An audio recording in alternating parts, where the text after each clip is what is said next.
খানার শুরুতে বিসমিল্লাহ ভুলিয়া গিলে, পরে স্মরণ হইলে এই দোয়া পড়িতে হয়।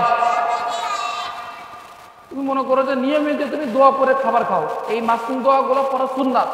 মাসনুন দোয়াগুলো পড়া কি আমার নবী পড়তেন, যেই নবী সৃষ্টি না হইলে এত সুন্দর পৃথিবী আমরা দেখতে পারতাম না। তাহলে ওই নবী পড়তেন, আমরা পড়বো না?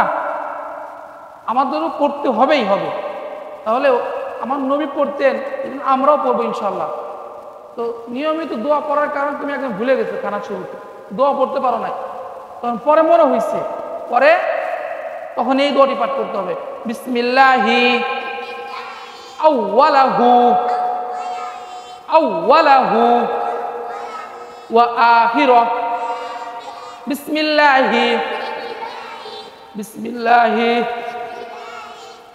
আউওয়ালাহু ওয়া আখিরাহ, বিসমিল্লাহি আউওয়ালাহু ওয়া আখিরাহ।